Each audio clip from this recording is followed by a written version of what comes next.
The big takeaway that you want to remember from this podcast is that you want to proactively plan. So planning is a big key component to transferring wealth. It ensures that there's not a lot of infighting with the families.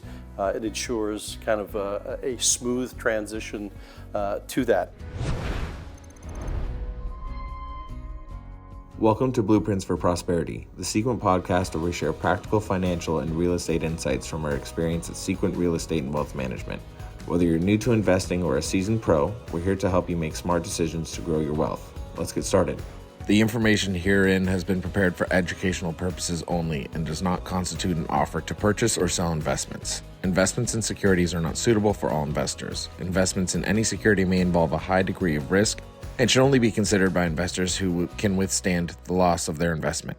Prospective investors should perform their own due diligence carefully and review the risk factors section of any prospectus, private placement memorandum, or offering circular before considering any investment. This material is not to be interpreted as tax or legal advice. Please speak with your own tax and legal advisors for advice or guidance regarding your particular situation. Securities offered through Concord Investment Services, LLC, member FINRA, SIPC. Advisors services offered through Concord Asset Management, LLC, and SEC Registered Investments Advisor.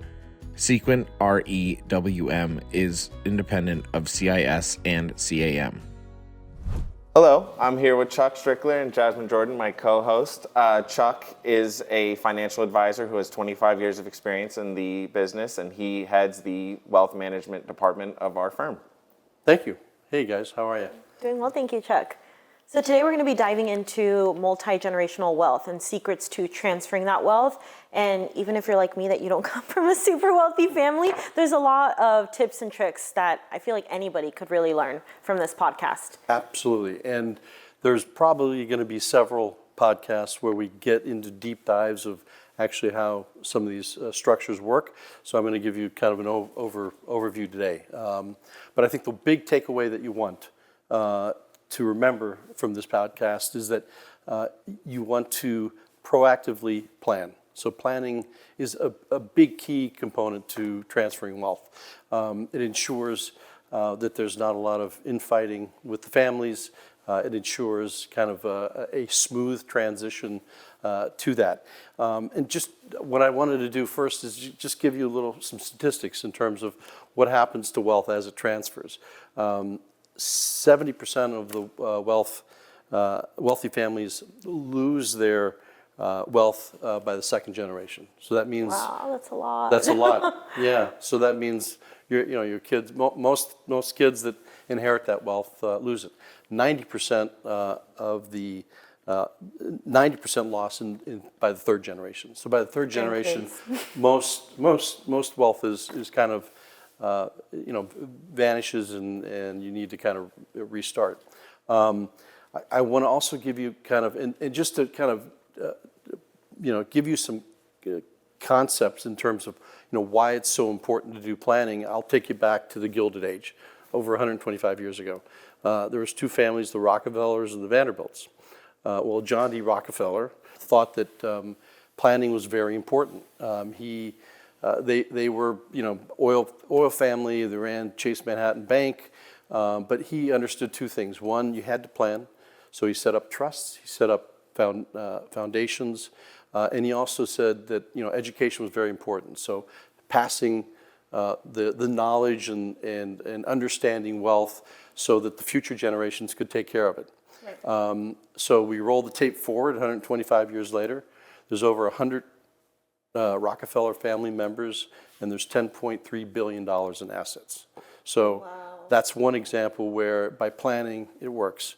Take the Vanderbilts, who at the time were running around with the Rockefellers at the same time, were the wealthiest family in the country. Mm-hmm. They basically handled shipping and railroads, but they were lavish spenders, and they had no planning. So Cornelius Vanderbilt loved to, buy things, and that kind of transferred through the generations. And within a very short period of time, I think there was I'm not exactly sure of the date, but they had about 5 or 6 mansions along Fifth Avenue. Their day of reckoning happened when all those were taken down. So you don't hear much about the, Vanderbilt wealth, and that's part of the reason they didn't plan. Wow. Yeah, and I mean, that's why we're talking about this today, right? Like you Right. said, families have war over Right. it, like Right. families lose their money. I Right. mean, we watch TV shows based Yeah. on the wars over it. We have House of Dragon, Game of Thrones. Right. Like it's all about generational wealth and Exactly. transferring it. Succession Exactly. too. Succession, Yeah. exactly. So we do have a couple questions we Sure. want to dive into, Chuck. Yeah, let's start from the top. What do people need to think about when they start thinking about generational wealth transfer? Okay, well, I mean, in terms of the laws, right now, you can pass, with you and your spouse, up 13 million, roughly around 13 million each. So that's roughly around $26 million, estate tax-free to the next generation, While alive or after you pass? while alive. Okay. Or I apologize, let me take that back. So after both of you pass, that's the amount that can be transferred over. Okay. So, but you can also do it during your lifetime. Okay. So it's kind of both. Anything after that, you're going to pay up to 40% federal state tax, so a lot. Yeah, it's a lot of money. However, that number only applies until the year 2025, end of 2025. So in 2017, the tax, what was it? The Tax Cut and Jobs Act of 2017, basically at that time, you could transfer 6 million per person, so 12 million, started to increase to where it is today at 13 million. However, at the end of 2025, it reverts back to the 6 The million. 6 million. Oh, wow. Inflation adjusted, so we'll probably end up at 7 million if they don't extend it. Okay. And so we're in an election year, post-election, we really don't know what's going on, but it's very important because if it does not get extended, you're going to have to start thinking about that number basically getting cut in half. There is, a lot of clients that we're talking to are talking to their trust and estate attorneys and saying, maybe now it's time to be aggressively transferring wealth to the next generation because in the way the law is set up, if you don't use it, you're going to lose it. Right. And are there limits annually on how much you're able to transfer? Yes, there are. You can give anyone, if you have a large family, anyone in your family or any of your friends, up to $17,000 tax-free. So it's one of the strategies. It's one of the first strategies that you can start transferring wealth over to the next generation and getting it out of your estate. So 17 per person.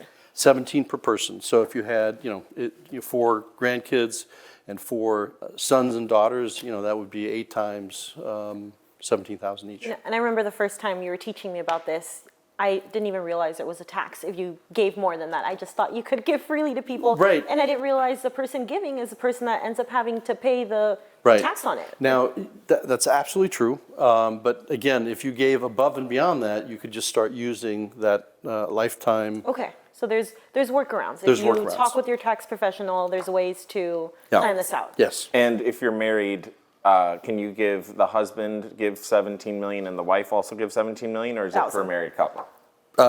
It's yes. The answer is it's 13 million each. Okay, So okay. 26 total. Got it. Or 17,000 per year each. Yes. Yes. Awesome. Okay, and what are the best practices going Well, forward? there's a lot of them. There's quite a few structures that you can use, which again, there's probably separate podcasts for each one of those. But some of the things that you can do is there's things called irrevocable life insurance trusts, where you put a life insurance policy inside of a trust, and then that basically gets passed on to the next generation. And there's some there's tax advantages of doing that. There's generational skipping trusts. There's just trusts in general, irrevocable and revocable. Irrevocable trusts have tax advantages in the sense that you can put money into there and it has tax advantages. There's family limited partnerships which are set up, and there's kind of discounted values that you put in to the trust because you basically can't get access to them. Right. And then, as I mentioned, there's annual giving that you can give $17,000 per person. So there's these structures, but there's nuances to those, and again, for probably another podcast. The key again is to plan. To plan. Yeah. Awesome. Well, we're not tax professionals here, but Right. we definitely do work with a lot of centers of influence and Yep. a lot of estate planning attorneys and Yes. whatnot. So do you want to let our listeners know who they can reach out to for more information? Well, to us. First step is us. I like that step is us. answer. Yeah. Awesome. Perfect. Yeah, thank you, Chuck. Thank you. Appreciate it. Thank you for joining us today. We Yep. hope that you guys gained some valuable insight on generational wealth. Great. See you next time. Thank you. Thanks for tuning in to Blueprints for Prosperity. If you found today's discussion helpful, please subscribe and leave a review. Follow us on Instagram and Facebook at Sequent Podcast for updates and exclusive content. Join us next time for more tips on how you can protect and grow your wealth.